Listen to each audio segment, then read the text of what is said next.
Welcome students. मैं Chandrodaya Singh, teacher, high secondary school Sanasar, स्वागत करता हूं आप सबका ऑनलाइन क्लासेस में और मेरे यूट्यूब चैनल में। तो स्टूडेंट्स, अगर अभी तक आपने मेरा चैनल लाइक और सब्सक्राइब नहीं किया है तो सबसे पहले आप इसे लाइक और सब्सक्राइब कीजिए और बेल आइकन को दबाइए ताकि मेरा हर लेक्चर, हर वीडियो की नोटिफिकेशन आप तक सबसे पहले पहुंचे। तो स्टूडेंट्स, आज मैं विषय हिंदी लेकर आया हूं कक्षा 10 के लिए।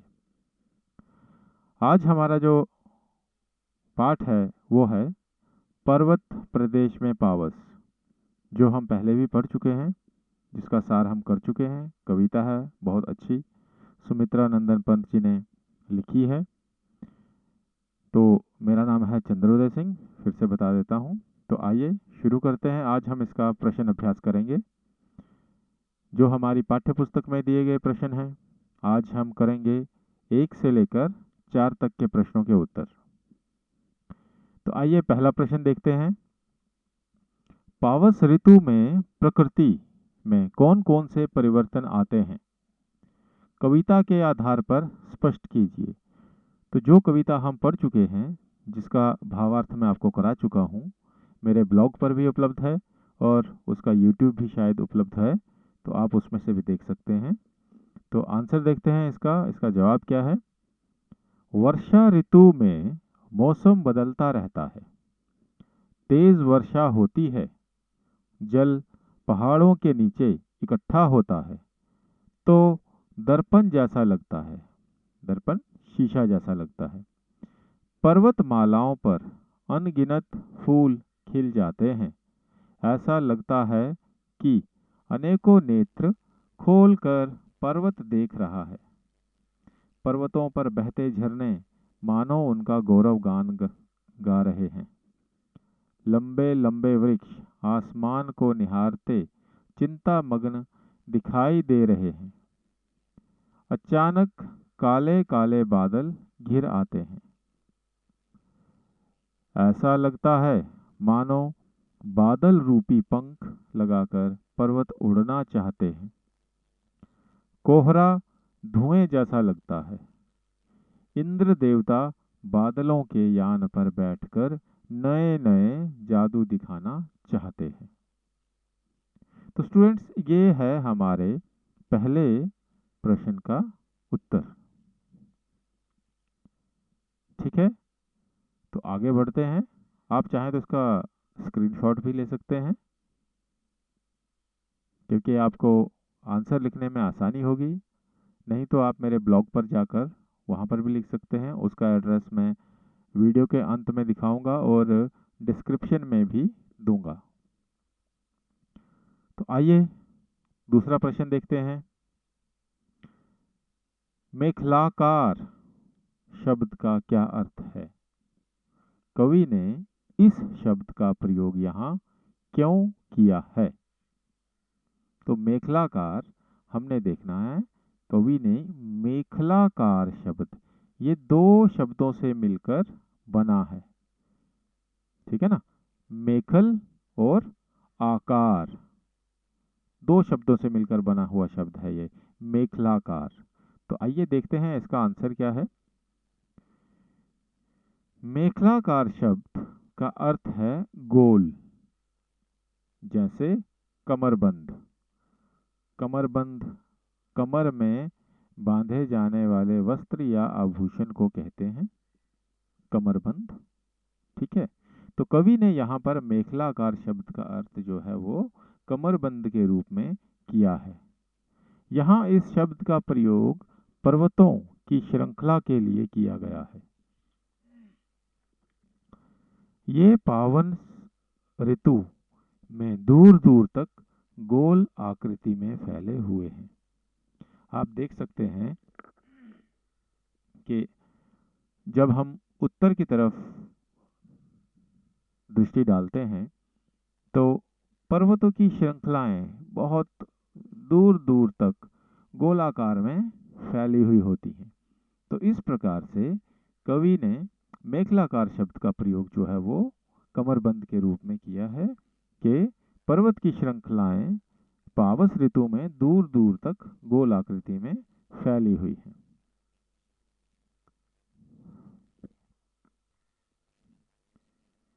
तो जो मैं आपसे बात कर रहा था, ये वही मेरे ब्लॉग के 2 एड्रेसेस हैं।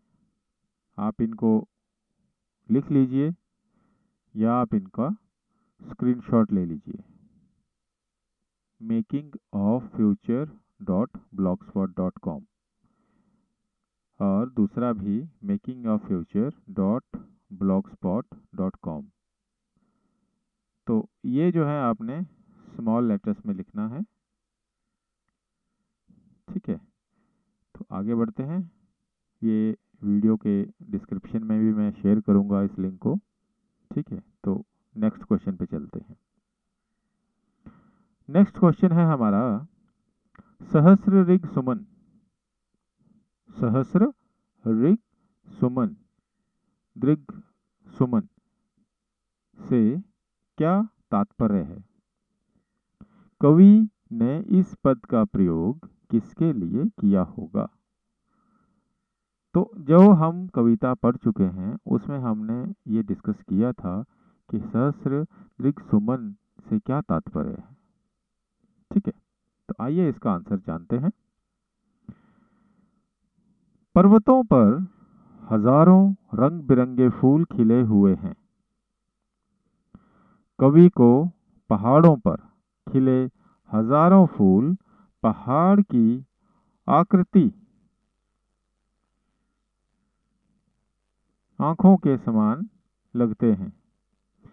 ये नेत्र अपने सुंदर विशालकाय आकार को नीचे तालाब के जल रूपी दर्पण में आश्चर्यचकित हो निहार रहे हैं। तो सहस्त्र का मतलब होता है सैकड़ों, सहस्त्र सैकड़ों, हजारों, दृग सुमन, ठीक है। सुमन मतलब रंग बिरंगे फूल। तो पर्वतों पर हजारों रंग बिरंगे फूल खिले हुए हैं। कवि ये कहते हैं कि पर्वतों पर बहुत सारे फूल खिले होते हैं जो कि पहाड़ की आंखों के समान लगते हैं। पहाड़ की आंखों के समान लगते हैं, उनकी ऐसी आकृति बनी होती है कि वो पहाड़ों पर आंखों के समान लगते हैं। ये नेत्र, ये आंखें अपने सुंदर विशालकाय आकार को नीचे तालाब के जल रूपी दर्पण में आश्चर्यचकित हो निहार रहे हैं, ठीक है। ये हमारा चौथा क्वेश्चन था, तीसरा क्वेश्चन था, सॉरी, ठीक है। तो आगे बढ़ते हैं। चौथा क्वेश्चन है, कवि ने तालाब की समानता किसके साथ दिखाई है और क्यों? अब यहाँ पर कवि ने तालाब की समानता दिखाई है, किसके साथ दिखाई है और क्यों दिखाई है, ये हम अपने प्रश्न में देखेंगे। कवि ने तालाब की समानता दर्पण से की है ना। अभी हम पिछले क्वेश्चन में यही चीज हमने पढ़ी, यही बात हमने पढ़ी कि जो फूल हैं वहां पर रंग बिरंगे, वो पुष्प अपने आप को तालाब के में निहार रहे हैं। तो यहाँ पर हमें पता चलता है कि तालाब की समानता, तालाब का कंपैरिजन जो है दर्पण के साथ में किया गया। दर्पण मीन्स आईना, शीशा, जिसमें हम अपना प्रतिबिंब देखते हैं, शक्ल देखते हैं। जिस प्रकार दर्पण से प्रतिबिंब स्वच्छ व स्पष्ट दिखाई देता है, उसी प्रकार तालाब का जल स्वच्छ और निर्मल होता है। पर्वत अपना प्रतिबिंब दर्पण रूपी तालाब में देखते हैं। तो कवि का यहाँ पर तात्पर्य क्या है कि तालाब के साथ में उसकी समानता दिखाई गई है आईने की, ठीक है। तो फूल या पर्वत जो हैं अपने अपने छवि को, अपनी छवि को, अपने प्रतिबिंब को आईने की तरह उस दर्पण रूपी तालाब में देखते हैं। तो स्टूडेंट्स, ये थे हमारे आज के 4 क्वेश्चंस क्योंकि क्वेश्चंस काफ़ी ज़्यादा है। तो कल के लिए भी हम कुछ क्वेश्चंस करेंगे, ठीक है। तो उम्मीद करता हूँ कि आपको ये सब समझ आ गए होंगे, ठीक है। तो उसके बाद में अब देखने के लिए धन्यवाद, ठीक है। कल फिर मिलेंगे, और तब तक जो भी आपको वीडियो में अगर कोई मुश्किल आती है, कोई अगर कहीं पर कोई गलती होती है, तो कृपया करके कमेंट सेक्शन में ज़रूर लिखें, ताकि आने वाले वीडियोस में, आने वाले लेसन्स में उन गलतियों को हम सुधार सकें।